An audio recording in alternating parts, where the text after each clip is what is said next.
There's new reporting that the Russians have hacked into some computer systems that manage U.S. federal court documents. I wonder if you've seen this reporting and if you plan to bring it up with Putin when you see him later in the week. I guess I could. Are you surprised? You know, you surprised? They hack in. That's what they do. They're good at it. We're good at it.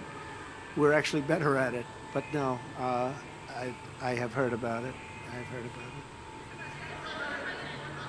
I'm suing that company, and I think they reached a settlement where we're taking the wall down.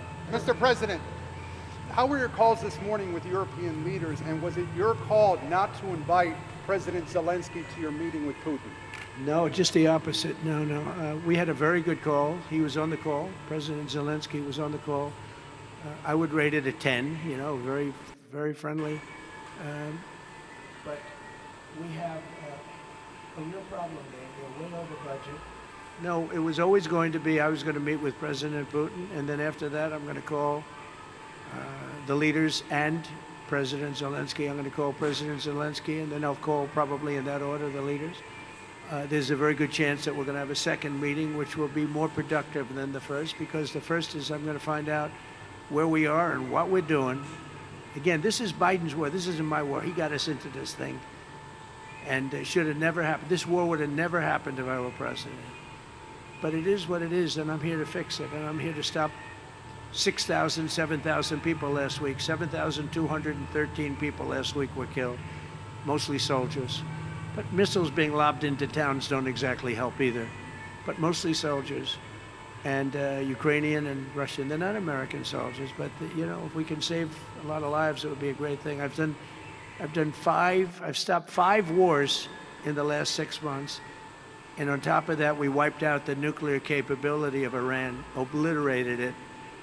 It's turned out to be a correct word, by the way, because, you know, some of the press said, well, maybe it wasn't obliteration. It was obliteration. And we're going to meet with, I would say, the second meeting.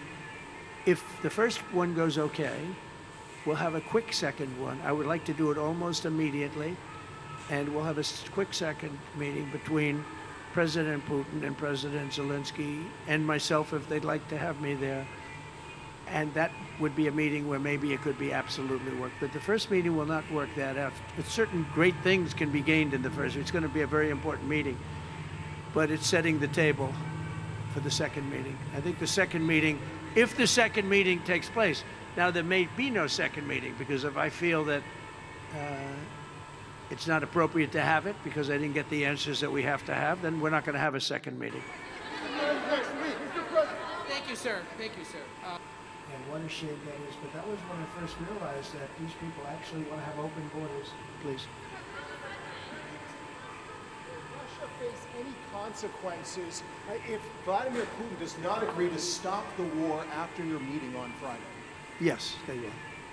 What will the consequences there will be be? consequences. Sanctions, tariffs? There will be, I don't have to say, there will be very severe consequences, yes. Yeah, please.